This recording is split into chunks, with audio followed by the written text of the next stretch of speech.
সবাই একত্রিত হয়েছি হবিগঞ্জ জেলার লাখাই উপজেলা পূর্ববুল্লা গ্রামে অবস্থিত শ্রী শ্রী লক্ষ্মীনারায়ণ পুরনো মন্দির সংলগ্ন মাঠে ভুবন মঙ্গল শ্রী শ্রী তারক ব্রহ্ম ষোলপ্রহর ব্যাপী মহানামযজ্ঞ মহোৎসব অনুষ্ঠান প্রাঙ্গণে এই অনুষ্ঠানে 3 দিন ব্যাপী শ্রীমদ্ ভগবদ গীতা পাঠের আয়োজন করা হয়েছে।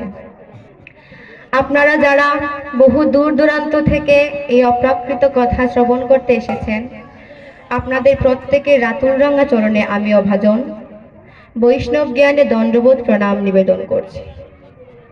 শ্রদ্ধেয় গ্রামবাসী এবং সাধুগুরু বৈষ্ণব যারা আছেন, আপনাদের প্রত্যেকের রাতুল রাঙা চরণে আমার দণ্ডবোধ প্রণাম নিবেদন করছি।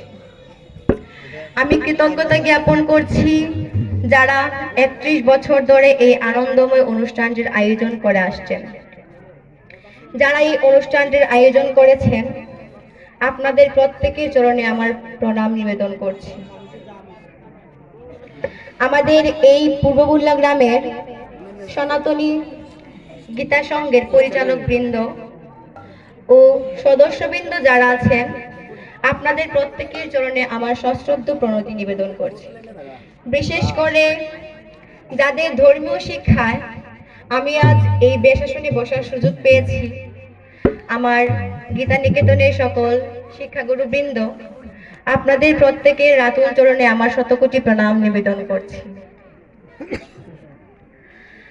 আমার স্যার যখন আমায় বলেছিলেন যে আমাকে শ্রীমদ্ ভগবদ গীতা পাঠ করতে হবে,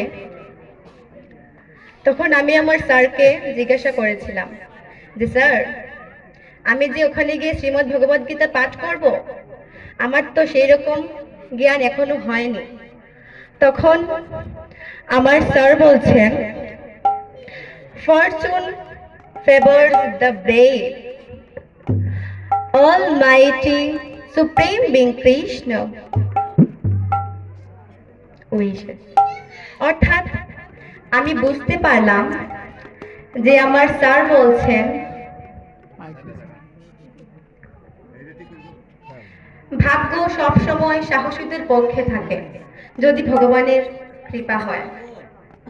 এই বেশাসনে বসার বিন্দুমাত্র যোগ্যতাও আমার নেই। কেবলমাত্র আপনাদের মতো সাধুগুরু বৈষ্ণব যারা আছেন, আপনাদের চরণ ধুলি নিতে এসেছি। আপনারা আমায় আশীর্বাদ করবেন, আমি যেন আপনাদেরকে কিঞ্চিত মাত্র কৃষ্ণ কথা আস্বাদন করাতে পারি। আপনারা যদি আমায় আশীর্বাদ করেন, হয়তো এই অভাজনের চিত্তে কৃষ্ণ প্রেমের বীজ অর্পিত হতে পারে।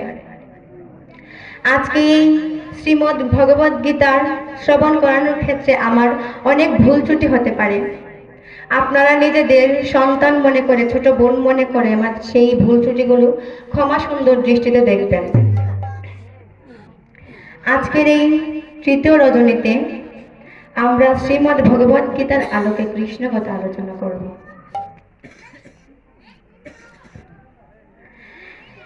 এক জায়গায় বসলে আমরা কত কথা বলি, গৃহের কথা বলি, আন কথা বলি, কত কথা, কিন্তু কৃষ্ণ কথা বলতে আমাদের অনেকেরই মুখে রুচি আসে না।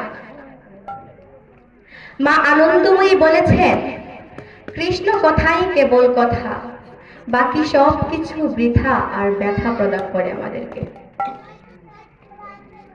প্রকৃত শান্তি, প্রকৃত আনন্দ কেবল এই কৃষ্ণ কথার মাঝে। জীবনে আমরা যত কথা বলবো, সেই সমস্ত কথাই পরিণামে আমাদেরকে দুঃখ প্রদান করবে, কষ্ট প্রদান করবে। এই মুখ ভগবান আমাদেরকে কেন দিয়েছেন? ভগবানের কীর্তন করার জন্য। এই যে হাত, এই হাত দুটি ভগবান আমাদেরকে কেন দিয়েছেন? হাতে তালি দিয়ে ভগবানের গুণকীর্তন করার জন্য। এই পা দিয়েছেন যেখানে সাধুসঙ্গ হবে, সাধুসঙ্গের আয়োজন করা হবে, সেই স্থানে এই পা দিয়ে হেঁটে যাওয়ার জন্য। এই চোখ দিয়েছেন ভগবানের বিগ্রহকে দর্শন করার জন্য। এই যে জিহ্বা, এই জিহ্বা দিয়েছেন ভগবানের প্রসাদ আস্বাদনের জন্য। বিড়ি, মদ, সিগারেট, গাঁজা এগুলো সেবনের জন্য নয়। ভগবান এই নাসিকা মানে এই নাক দিয়েছেন ভগবানের চরণে অর্পিত পুষ্প ও তুলসী পত্রের ঘ্রাণ নেওয়ার জন্য। আজ অঙ্গ সচল আছে গুমা, তথাপি এই হাত দুটি উঠে না, এই পা দুটি চলে না, এই মুখ দিয়ে ভগবানের কীর্তন করি না। ভেবে দেখো, যেদিন এই হাত পা অঙ্গ প্রত্যঙ্গগুলো অবশ হয়ে যাবে, সেদিন মন চাইলেও হাত দুটি তুলতে পারবে না, ইচ্ছে করলেও পা দুটি চালাতে পারবে না। তাই আমাদের আচার্যগণ বলেছে, দশে পাছে মিলে সবে দুয়ারে বসিয়া, কীর্তন করো সবে হাততালি দিয়া। কোনো বৃক্ষের নিচে যদি, কোনো বৃক্ষের ডালে যদি পাখি বসা থাকে, আর সেই বৃক্ষের নিচে গিয়ে যদি হাতে তালি দাও, তাহলে কি হবে মা? দেখবে সেই পাখিগুলি উড়ে চলে যায়। তেমনি শাস্ত্র বলেছে আমাদের এই দেহটা হচ্ছে একটা বৃক্ষ, আর এই দেহ বৃক্ষে অসংখ্য পাখ পাখি বসে আছে। কেউ যদি হাতে তালি দিয়ে কীর্তন করে, তাহলে দেখবেন এই দেহ বৃক্ষের সমস্ত পাখ পাখি উড়ে চলে যায়। তাহলে চলুন এখন আমরা একটু কৃষ্ণ নাম করি। আপনারা সবাই আমার সঙ্গে করবেন।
Switch off, switch off.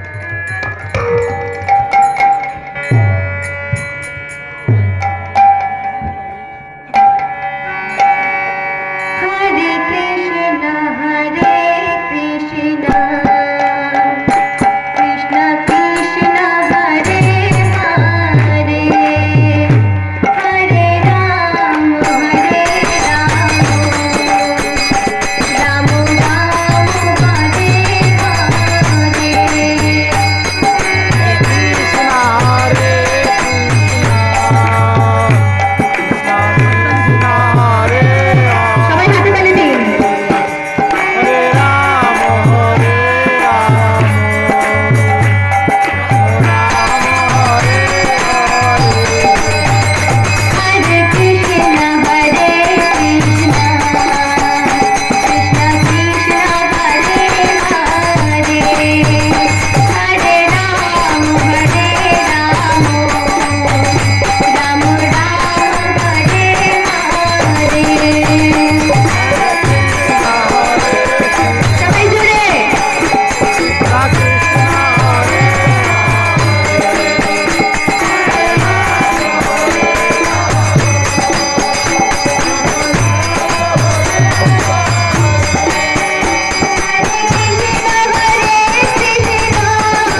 আমি কিছুক্ষণ আগে দেখলাম আমরা হরিধ্বনি প্রণধ্বনি করার সময় অনেকেই হাত তুলেছি,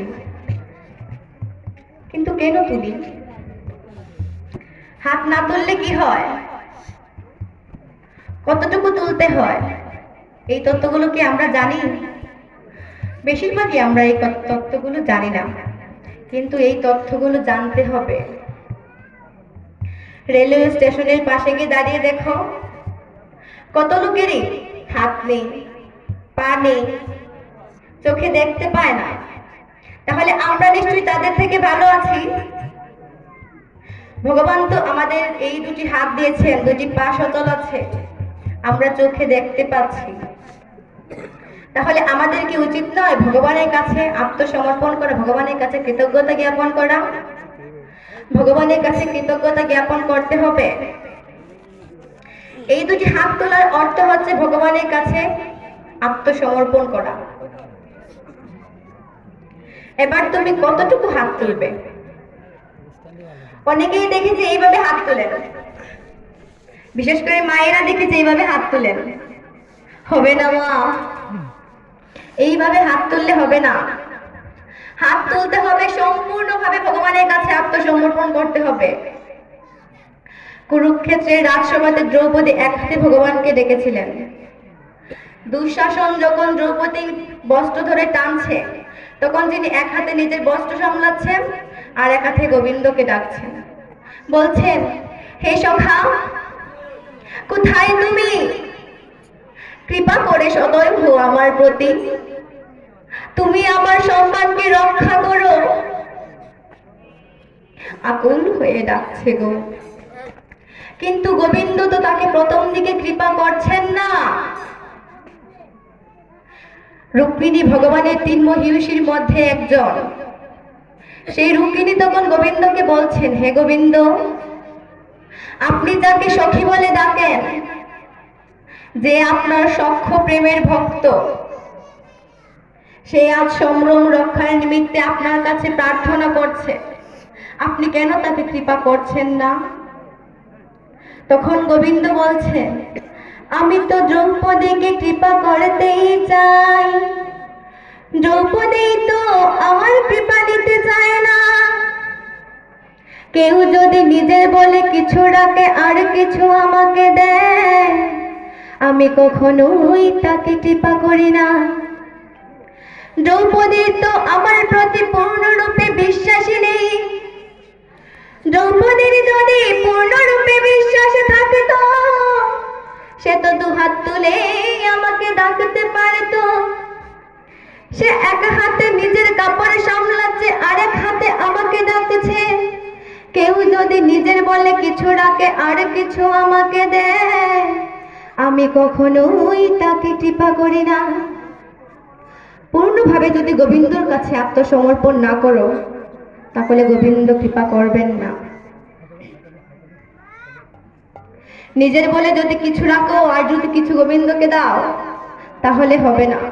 কারণ মা, এই জগতে আসার সময় আমরা লজ্জা নিবারণের কাপড়টুকু নিয়ে আসিনি। যাব যেদিন একান্তে যেতে হবে, যেভাবে এসেছিলাম ঠিক সেইভাবে, কিচ্ছুটি সঙ্গে যাবে না। যখন দ্রৌপদী বুঝতে পারলেন যে তার পক্ষে আর নিজের কাপড়কে সামলানো সম্ভব হচ্ছে না, তখন তিনি দুহাত তুলে গোবিন্দকে ডাকছেন, বলছেন, হে গোবিন্দ, আমি কিচ্ছুটি জানি না, আমি পূর্ণরূপে তোমার কাছে সমর্পিত। এবার তুমি যা ভালো বুঝো তাই করো। গোবিন্দ তখন নিজেকে দ্রৌপদীর বস্ত্রের মধ্যে সৃষ্টি করে দ্রৌপদীর সম্মান রক্ষা করলেন। হরি বল। দুঃশাসন কাপড় টানতে টানতে ক্লান্ত হলো, সবাই কাপড়ের স্তূপাকার হলো। সভাসদ সবাই বুঝতে পারলেন এই কাপড় যদি অনন্ত কাল ধরেও টানা হয়, এই কাপড় শেষ হবে না। কারণ এই কাপড়ের মধ্যে আমার গোবিন্দ স্বয়ং বিরাজ করছে। কারণ এই বস্ত্রের মধ্যে আমার গোবিন্দ স্বয়ং বিরাজ করছে। এই জন্য হাত তুলে ভগবানের কাছে আত্মসমর্পণ করতে হবে, না হলে ভগবান কৃপা করবেন না। মনে রাখবে, কেউ যদি হরিধ্বনি প্রেমধ্বনি করার সময় হাত না তুলে তাহলে অপরাধ হয়। ভগবান হয়তো এই হাত দুটি কেড়ে নিতে পারেন, কিংবা হয়তো পরজন্মে এই হাত দুটি দেবেন না। জন্ম হবে কিন্তু হাত থাকবে না। কতজনকে দেখেছি প্যারালাইজড হয়ে পঙ্গু হয়ে পড়ে আছে, তেমনি তোমাকেও পঙ্গু হয়ে জন্ম নিতে হবে।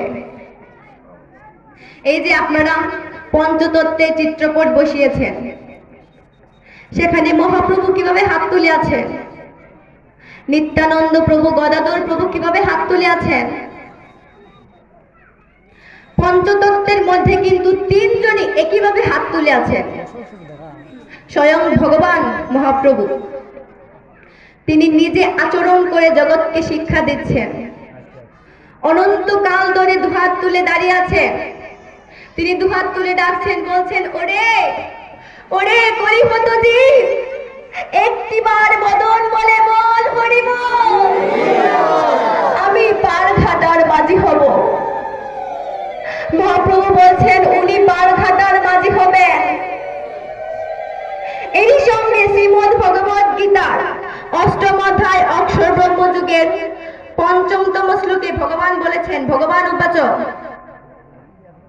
অন্তকালে চ মামেব শরণ মুক্তা কলেবর ইয় প্রয়াতি মদ্ভাবম ইয়তি নাস্তি অত্র সংশয়।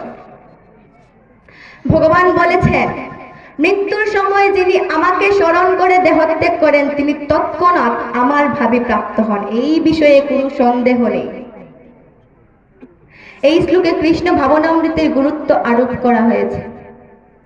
কৃষ্ণ ভাবনায় মগ্ন হয়ে দেহত্যাগ করলে তৎক্ষণাৎ ভগবানের কাছে যাওয়া যায়। কেউ যদি ভগবানের দিব্য রূপ স্মরণ করতে করতে দেহত্যাগ করেন তাহলে তিনি তৎক্ষণাৎ ভগবানের কাছে ফিরে যেতে পারবেন। এখানে মদ্ভাবন বলতে ভগবানের পরম ভাবকে বোঝানো হয়েছে। ভগবানের পরম ভাবকে বোঝানো হয়েছে। ভগবান হচ্ছেন সৎ, চিৎ ও আনন্দময় বিগ্রহ, অর্থাৎ ভগবানের রূপ নিত্য, জ্ঞানময় ও আনন্দময়। ভগবান হচ্ছেন সকল শুদ্ধ সত্তার মধ্যেও শুদ্ধতম। সুতরাং নিরন্তর কৃষ্ণ ভাবনায় মগ্ন থাকলে সকল শুদ্ধ সত্তার মধ্যেও শুদ্ধতম হয়ে ওঠা যায়। এখানে স্মরণ শব্দটি খুবই গুরুত্বপূর্ণ। যে সমস্ত জীবেরা অশুদ্ধ, যারা কোনোদিন ভগবত ভক্তি সাধন করেননি, তাদের পক্ষে ভগবানকে স্মরণ করা সম্ভব নয়। আপনাদেরকে একটা গল্প বলি, একটা কাহিনী বলি। একজন মহিলা ছিলেন, তার প্রায় অন্তিমকাল চলে এসেছে। তিনি নড়াচড়া করতে পারেন না, সবসময় বিছানায় শুয়ে থাকেন, কেবল কথা বলতে পারেন। তিনি কোনোদিনও ভগবানের নাম করেননি, ভগবানের স্মরণ করেননি। তার একজন ছেলে ছিল, ছেলেটির নাম ছিল নারায়ণ। নারায়ণ ছেলেটি খুবই চঞ্চল ছিল। একদিন মহিলাটি খুবই জল পিপাসা পেয়েছে। জলের পাত্রটি তার কাছেই রাখা, কিন্তু সে নিয়ে যে পান করবে সেরকম শক্তি বা সামর্থ্য কোনোটাই তার ছিল না। তাই তখন তিনি তার ছেলে নারায়ণকে ডাকছেন, বলছেন, নারায়ণ, নারায়ণ কোথায় তুমি? একটিবার এসে আমায় একটু জল দিয়ে যাও নারায়ণ। এইভাবে ডাকছেন। নারায়ণ তখন বাইরে উঠোনে বসে খেলা করছিল, ধুলাবালির মধ্যে খেলা করছিল, খুবই চঞ্চল তো, সে আসছিল না। মহিলাটি ডাকতে ডাকতে জল না পেয়ে হঠাৎ দেহত্যাগ করলেন। মহিলাটি মৃত্যুর পর যমদূত এসেছেন তাকে নিয়ে যেতে।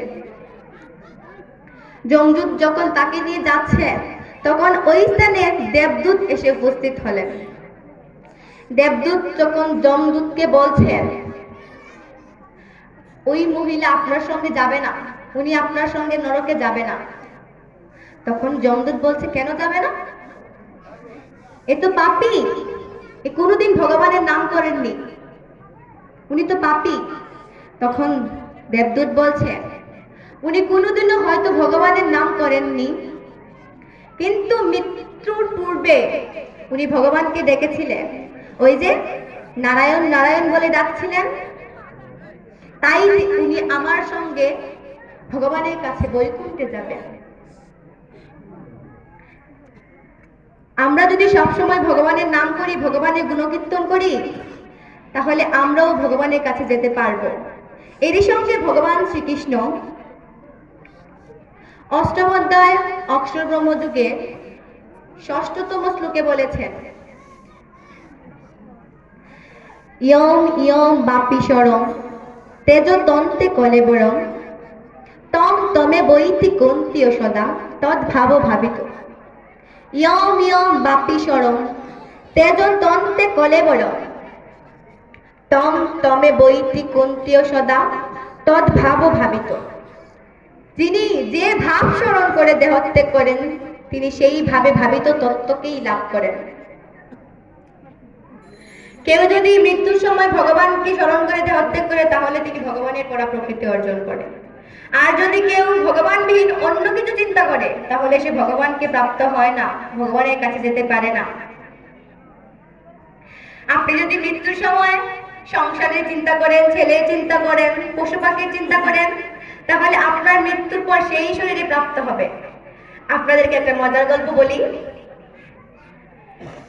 একজন লোক, তিনি আটার ব্যবসা করেন, তিনি আটার ব্যবসায়ী, সারাদিন খুব কাটাকাটি করেন।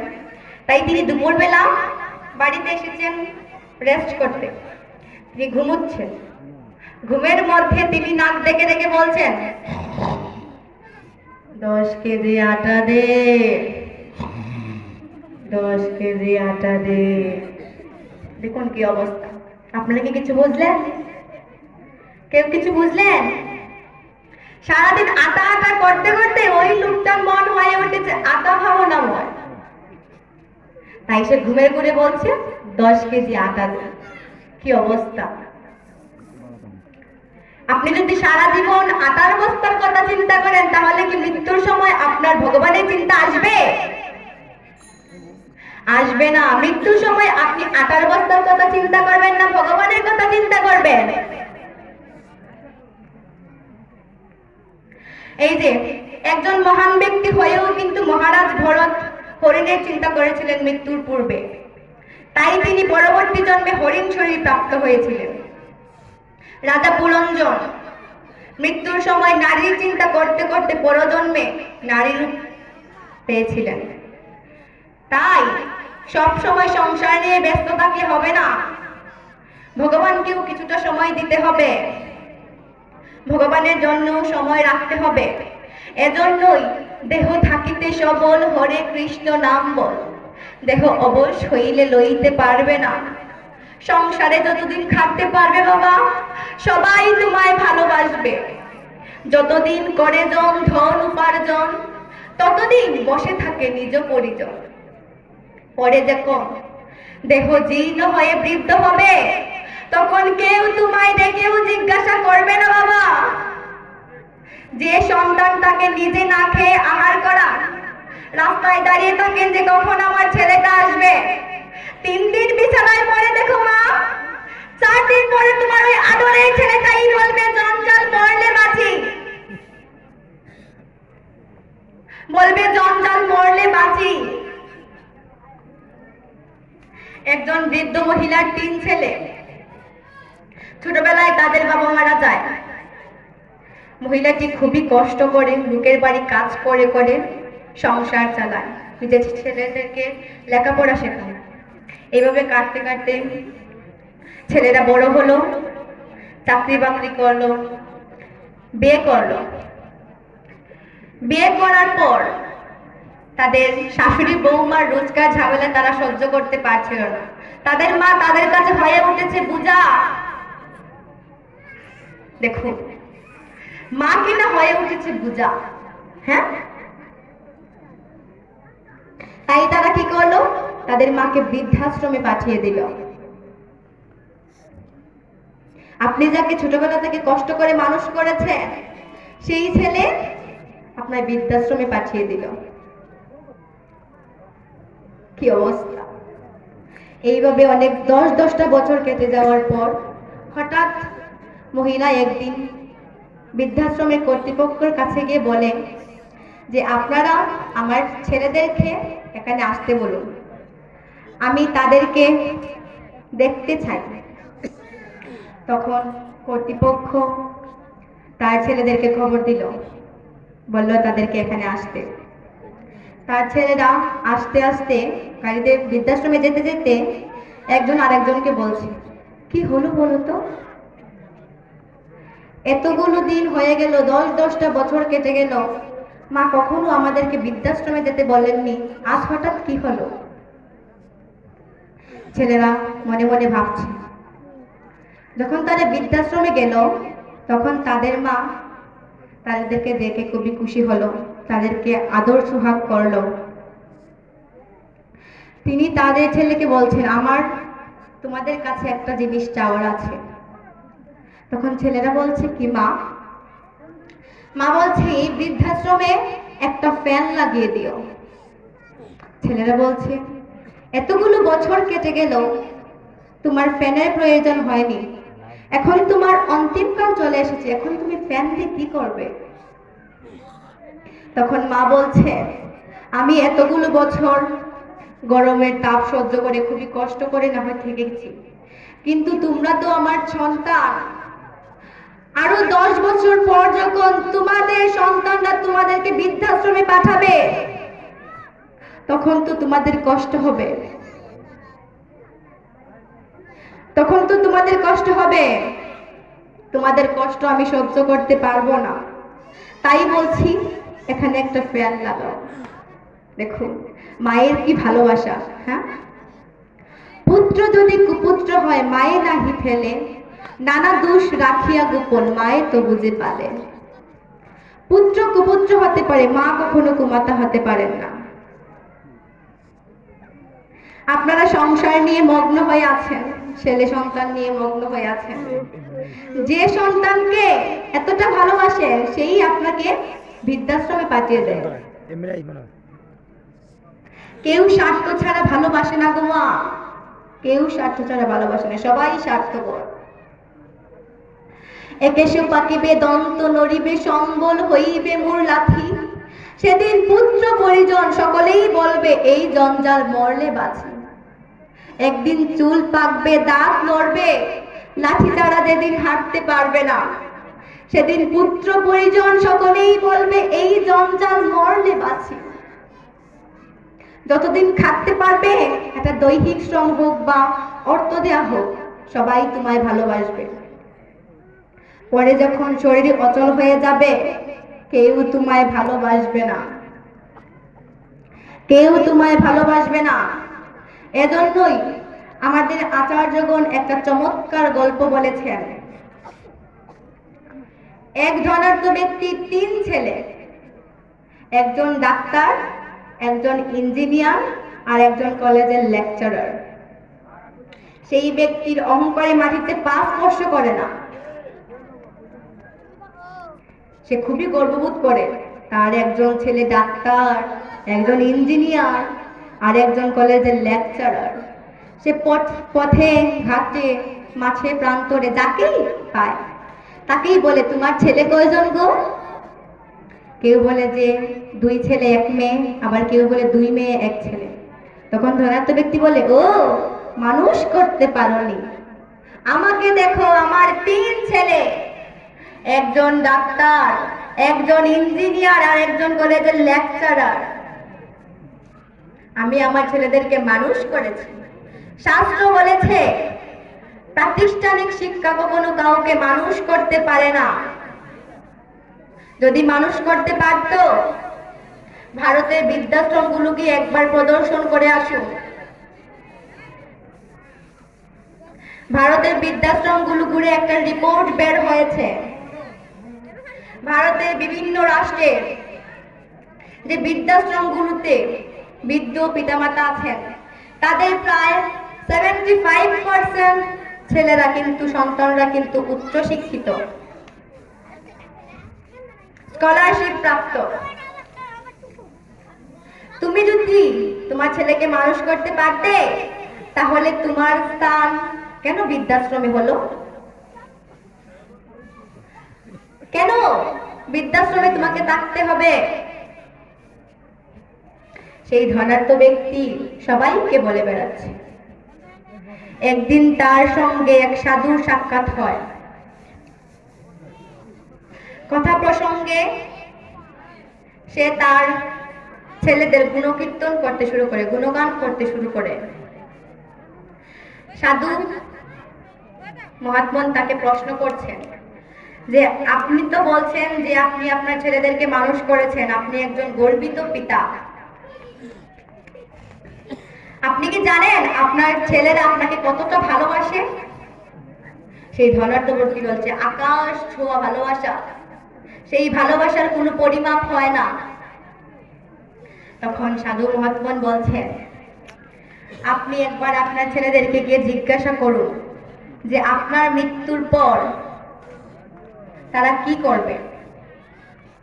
সাধুর কথা শুনে সেই ধনাঢ্য ব্যক্তি বাড়িতে গিয়ে তার ছেলেদেরকে দেখছেন, ডেকে বলছেন, আমি তো তোমাদেরকে মানুষ করেছি, আমি তোমাদেরকে একটা প্রশ্ন করতে চাই। তখন ছেলেরা বলল, কি বাবা? সেই ধনাঢ্য ব্যক্তি বলছে, আমার মৃত্যুর পর তোমরা কে কি করবে? তখন বড় ছেলে বলছে, বাবা এমন কথা মুখেও এলো না। বাবা বলছে, বলো না কি করবে? তখন বড় ছেলে বলছে, তুমি যখন জিজ্ঞাসা করছো তাই বলছি। তোমার মৃত্যুর পর আমাদের বাগানে সবচেয়ে যে সুস্বাদু আম গাছটি আছে, সেই আম গাছটি কেটে তোমার দাহ কার্য করব। বাবা খুবই খুশি, হ্যাঁ, মিষ্টি আম গাছ কেটে আমার দাহ কার্য করবে, কি ভালোবাসে। মেজ ছেলে বলছে, বাবা তোমার মৃত্যুর পর আমি বিশাল করে একটা মৃত্যুশিলা তৈরি করে দেব। বাবা আরো খুশি হলেন। ছোট ছেলে বলছে, তোমার মৃত্যুর পর আমি 25 গ্রামের লোকদেরকে নিমন্ত্রণ করে ভুরিভোজন করাবো, যাতে সবাই তাক লেগে যায়।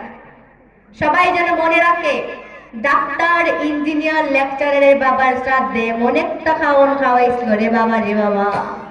সবাই যেন মনে রাখে। সেই কথা শুনে বাবা একেবারে পঞ্চমুগ্ধ হয়ে গেলেন। পরের দিন তিনি সাধুর কাছে গিয়ে বলছেন, ওহে সাধু, আপনি যে বলেছিলেন আমার ছেলেদেরকে জিজ্ঞাসা করতে যে আমার মৃত্যুর পর তারা কে কি করবে, আমার বড় ছেলে বলেছে আমাদের বাগানের সবচেয়ে মিষ্টি আম গাছটা কেটে আমার দাহ কার্য করবে। আমার মেজ ছেলে বলেছে আমার বিশাল করে একটা মৃত্যুশিলা তৈরি করে দেবে। আর ছোট ছেলে বলেছে 25 গ্রামের লোকদেরকে নিমন্ত্রণ করে ভুরিভোজন করাবে। তখন সাধু মহাত্মন ব্যক্তি বলছেন, ওরে মূর্খ, তুমি এইটুকু শুনেই একেবারে আত্মহারা হয়ে গেলে আনন্দে। সন্তান ধারণের উদ্দেশ্য হচ্ছে পুত নামক নরক থেকে সন্তানেরা তার পিতামাতাকে উদ্ধার করবে, আর তুমি এইটুকু শুনেই একেবারে আনন্দে আত্মহারা হয়ে গেলে। সাধু বলছেন, আমি আপনাকে এমন একটা মন্ত্র দেব যার দ্বারা আপনি কিছুক্ষণের জন্য সমাধিগ্রস্ত হতে পারবেন। অর্থাৎ আপনি মরবেন না, কিন্তু লোকে ভাববে যে আপনি মৃত। আপনার মৃত্যুর পর আপনার ছেলেরা কি করলো তা হয়তো আপনি চোখে দেখতে পারবেন না, কিন্তু সবকিছু উপলব্ধি করতে পারবেন। তখন সেই মন্ত্র শিখে ধনাঢ্য ব্যক্তি বাড়ি গিয়ে রাত্রে সেই মন্ত্র পাঠ করে সমাধিগ্রস্ত হলো। তারপর ছেলেরা এসে কান্নাকাটি করছে, বলছে, ও বাবা গো, তুমি কোথায় গেলে গো বাবা, তুমি আমাদের ছেড়ে কোথায় গেলে? এইভাবে কাঁদছে। এইভাবে কাঁদতে কাঁদতে কিছুক্ষণ পর বড় ছেলে বলছে, কিরে অনেক তো হলো, এইবার বাবার দাহ কার্যের ব্যবস্থা কর। মেজ ছেলে বলছে, বড়দা তুমি যে বলেছিলে বাগানের সবচেয়ে মিষ্টি আম গাছটা কেটে বাবার দাহ কার্য করবে, এখন কি করব? না, বড়দা বলছে, বড় ছেলে বলছে, বলে তো ছিলাম টিকি রে মেজো, সেই মিষ্টি আম গাছ বলিস আর টক আম গাছ বলিস। আম গাছ তো আম গাছই, মিষ্টি আম গাছটা দিয়ে কি করব? আমাদের ছেলে সন্তানেরা না হয় খাবে আম, দি অন্য কোনো একটা আম গাছ কেটে ফেল। বাবা অবাক হয়ে মনে মনে ভাবছেন, এ কি রে, আমার ছেলেরা এসব কি বলছে? মৃত্যুর আগে বললো মিষ্টি আম গাছ দেবে, আর এখন বলছে যে কোনো একটা আম গাছ কেটে ফেল। তাদের ছেলেরা মিষ্টি আম খাবে। ছোট ছেলে মেজো ছেলেকে বলছে, মেজদা, তুমি যে বলেছিলে বিশাল করে একটা মৃত্যুশিলা তৈরি করে দেবে। মেজো ছেলে বলছে, কি প্রয়োজন আছে বলতো এত টাকা খরচ করে বিশাল মৃত্যুশিলা তৈরি করা? এই ছোট করে না হয় একটা তৈরি করে দেব।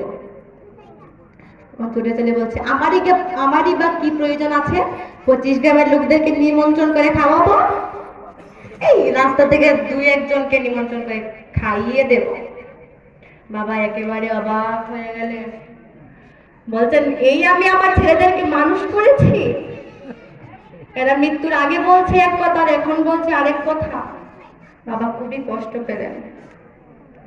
কিছুক্ষণ পর ছেলেরা যখন বাবার দাহ কার্য ব্যবস্থা করে বাবাকে শ্মশানে নিয়ে যাবে, তখন হঠাৎ তাদের বাবা উঠে বসে বলছে, কিরে তোরা আমায় কোথায় নিয়ে যাচ্ছিস? আমি তো বেঁচে আছি। মা, আপনারা যদি কাউকে মৃত বলে জানেন আর সে যদি হঠাৎ উঠে বসে বলে, এই তোরা আমায় কোথায় নিয়ে যাচ্ছিস, আমি বেঁচে আছি, তখন আপনারা কি করবেন? নিশ্চয়ই বলবে, ওরে বাবা রে, ভূত রে, পালা রে, পালা রে। তাই নিশ্চয়ই বলবেন। সেই 3 ছেলে তখন বাবাকে দেবকে জড়িয়ে ধরার বদলে কি করছে? বলছে, ওরে বাবা রে, বাবার ভূত এসেছে রে, পালা রে, পালা। ছেলেরা একদিকে ছুটছে, বাবা তার পেছন পেছন ছুটছে, বলছে, ওরে আমি ভূত নই রে, আমি তোদের বাবা। তিনি বলছেন, আমি তোদের বাবা রে। ছেলেরা দৌড়ছে, বাবা তার পেছন পেছন দৌড়ছে। কি অবস্থা! হ্যাঁ, যিনি মারা গেছেন বলে এত কান্নাকাটি করলো, সে এখন বেঁচে আছে, তিনি বলছেন আমি মরিনি। তারা বলছে, ভূত রে, ভূত রে, পালা রে, পালা রে। কি অবস্থা! আপনারা যে ছেলে সন্তানকে নিয়ে একেবারে সংসারে মগ্ন হয়ে আছে, সেই সন্তানরা আপনার মৃত্যুর পর কি করে আপনারা দেখতে পাচ্ছেন, বুঝতে পারছেন? তাই সব সময় সংসার নিয়ে মগ্ন থাকলে হবে না, কিছুটা সময় ভগবানের জন্য রাখতে হবে। চাকরি করো, ব্যবসা করো, যাই করো, সংসারে থাকলে তো এগুলো করতেই হবে। সংসার ছেড়ে যাওয়া যাবে না। নৌকা জলের মধ্যে ভাসে, কোনো সমস্যা আছে কি? নৌকা জলের মধ্যে ভেসে থাকে, কিন্তু নৌকার মধ্যে যদি জল ঢুকে যায় তাহলে কি হয়? নৌকা জলের মধ্যে ডুবে যায়। তেমনি সংসারে থাকো, সংসারটাকে এতটা ভেতরে প্রবেশ করে না যাতে তোমাকেও একদিন সেই সংসার সমুদ্রে তলিয়ে যেতে হয়। এজন্যই 24 ঘন্টার মধ্যে কিছুটা সময় ভগবানের জন্য রাখতে হবে। আমরা সংসারের জন্য সময় রাখি, ব্যবসার জন্য সময় রাখি, সন্তানের জন্য সময় রাখি, কিন্তু কজন আছি গো যে 24 ঘন্টার মধ্যে গোবিন্দকে বলি, হে গোবিন্দ, এই 1টা ঘন্টা সময় আমি তোমার জন্য রেখেছি। কজন আছি যে আমরা এই কথা বলি? অনেকেই বলি না। ভগবান কি আমাদের কাছে খুব বেশি কিছু চায়? ভগবান কি চায়?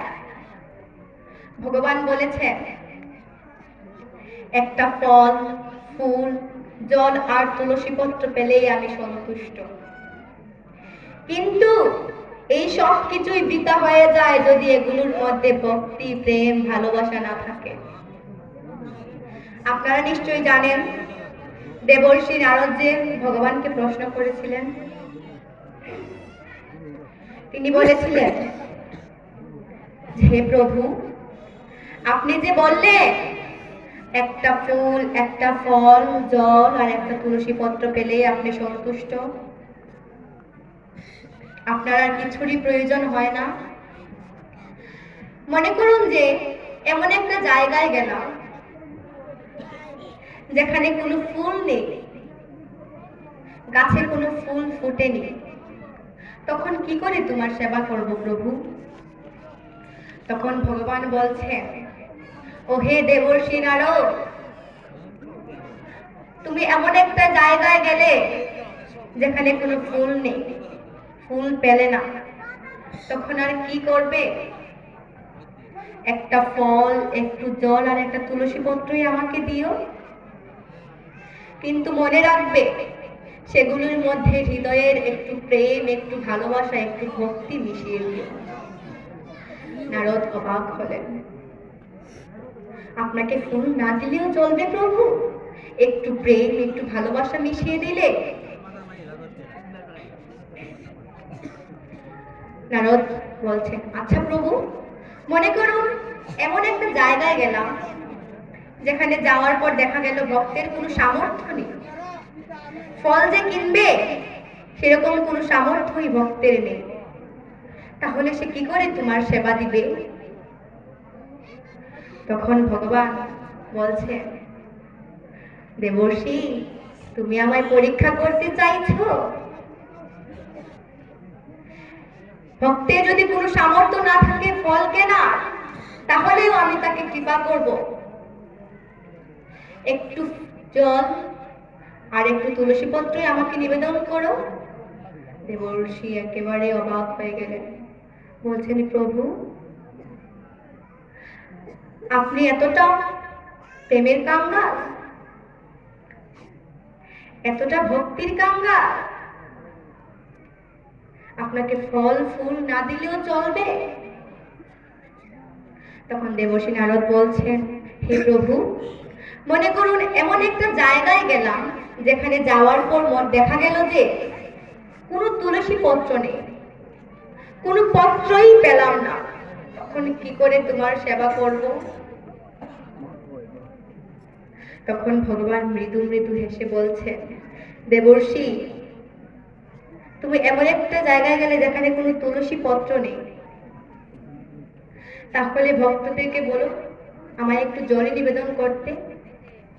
ভক্ত নিজে সেবা করার আগে যেন আমায় একটু জল নিবেদন করে, তারপর যেন নিজের কর্মকাণ্ড শুরু করে, নিজের সংসার যাত্রা শুরু করে। তাকে একটু জল নিবেদন করতে বলো। তখন দেবর্ষি নারদ বলছেন, একটা তুলসী পত্র না পেলেও হবে, একটু জল পেলে, ভক্তি পেলে, ভালোবাসা পেলে? আপনি এতটা দয়াময় প্রভু, আপনি এতটা করুণাময়। দেবর্ষি নারদ মনে মনে বলছেন, ভগবানকে তো কিছুতেই ঠেকানো যাচ্ছে না, এবার আমি ভগবানকে ঠেকাবই। দেবর্ষি নারদ বলছেন, ও প্রভু, আরেকটা কথা জানার ছিল। এমন একটা জায়গায় গেলাম যেখানে যাওয়ার পর ফল, পুষ্প, তুলসী পত্র, জল কিছুই পেলাম না, মরুভূমি, তখন কি করে তোমার সেবা করব? তখন ভগবান বলছেন, দেবর্ষি, যখন জগতে কিছু ছিল না তখন জল ছিল, আমি জল সৃষ্টি করেছিলাম প্রথমে। এই মনুষ্য পাঁচটা উপাদান দ্বারা তৈরি। কি? জল, আগুন, মাটি, বাতাস, আকাশ, এই পাঁচটা জিনিস দ্বারা। এই মনুষ্যদের সৃষ্টি করার সময় প্রথমেই সৃষ্টি করেছিলাম জল। আমি মনুষ্যদের এমন একটা জায়গায় জল দিয়েছি, যদি জগতের সমস্ত জল শেষ হয়ে যায় তাহলেও সেই জল কখনো শেষ হবে না।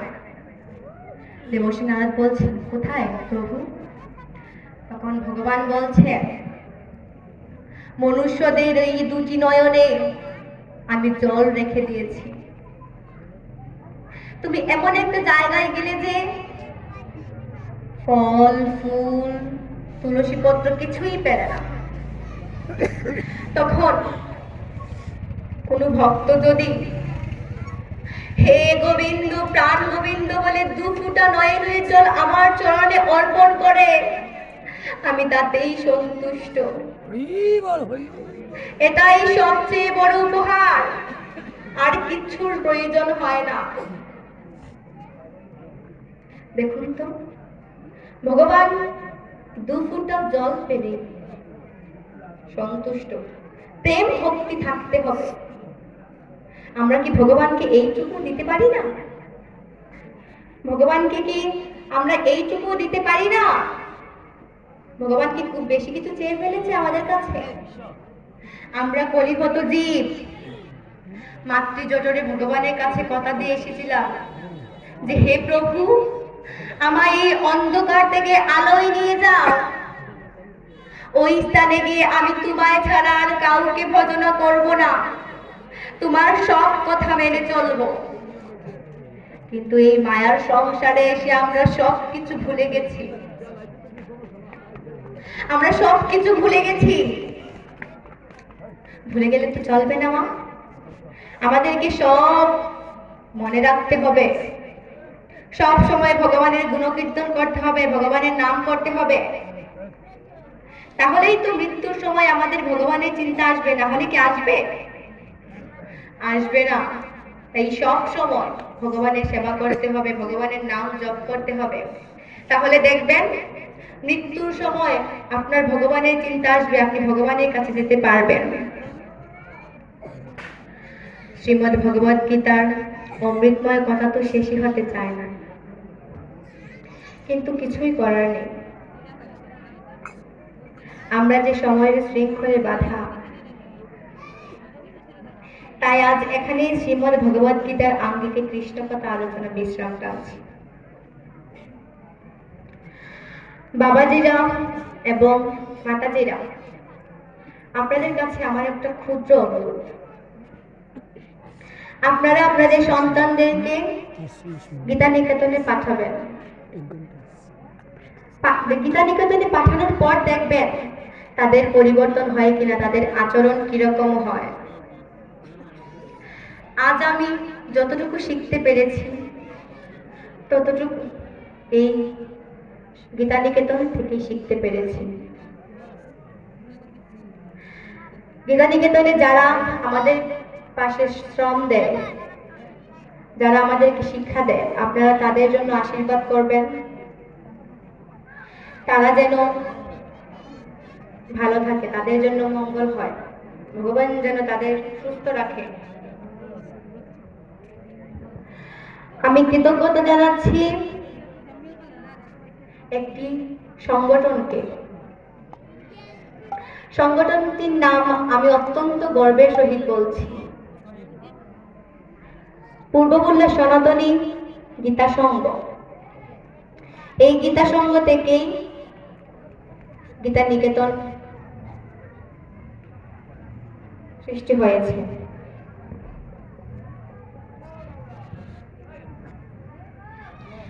আপনারা সবাই আশীর্বাদ করবেন এই সংগঠনটা যেন আরো বড় হতে পারে।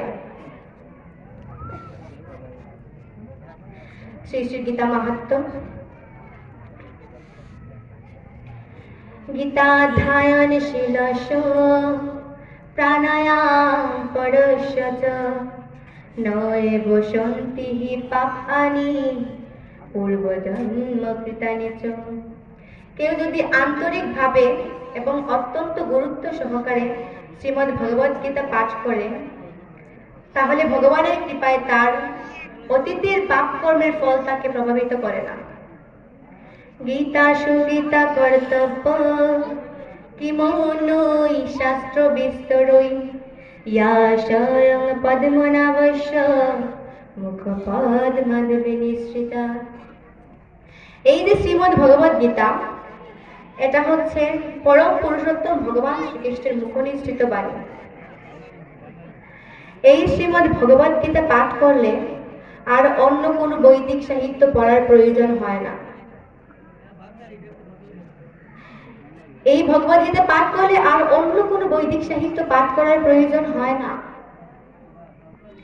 অত্যন্ত নিষ্ঠা করে এবং আন্তরিকতার সঙ্গে এই শ্রীমদ্ ভগবদ্গীতা পাঠ করলে আমাদের অন্তর্নিহিত ভগবত ভক্তির উদয় হয়, স্বাভাবিক বিকাশ ঘটে। বর্তমান জগতে মানুষ নানা কাজে এতই ব্যস্ত যে তাদের পক্ষে সমস্ত বৈদিক সাহিত্য পড়া সম্ভব নয়। আর সমস্ত বৈদিক সাহিত্য পড়ার কোনো প্রয়োজনই নেই। এই যে গীতা, এই শ্রীমদ্ ভগবত গীতাকে শাস্ত্রে বেদের সারাতিসার বলা হয়েছে। আর এই শ্রীমদ্ ভগবত গীতা হচ্ছে ভগবান শ্রীকৃষ্ণের মুখনিসৃত উপদেশ বাণী। গঙ্গা, গীতা, সাবিত্রী, সীতা, সত্তা, প্রতিব্রতা, ব্রহ্মবলী, ব্রহ্মবিদ্যা, ত্রিসন্ধ্যা, মুক্তিগৃহিণী, অর্ধমাত্রা, চিতানন্দা, ভবগ্নি, ভ্রান্তিনাশিনী, বেদত্রয়ী, পরানন্দা, তথার্থ জ্ঞানমঞ্জুরী। সবে হও সুখে, সবে হও নিরাময়, ভক্তের মনোবাঞ্ছা পূর্ণ করো হে দয়াময়। হরে কৃষ্ণ কৃষ্ণ কৃষ্ণ হরে হরে, হরে রাম রাম রাম হরে হরে, হরে কৃষ্ণ কৃষ্ণ কৃষ্ণ হরে হরে, হরে রাম রাম রাম হরে হরে, হরে কৃষ্ণ কৃষ্ণ কৃষ্ণ হরে হরে, হরে রাম রাম রাম হরে হরে। হরে কৃষ্ণ। পরবর্তী শ্রীমদ্ ভগবদ গীতা পাঠ করবেন শ্রী সুখদা বলরাম দাস, কালাউ পান্ডাউ পাগল শঙ্কর জিউর।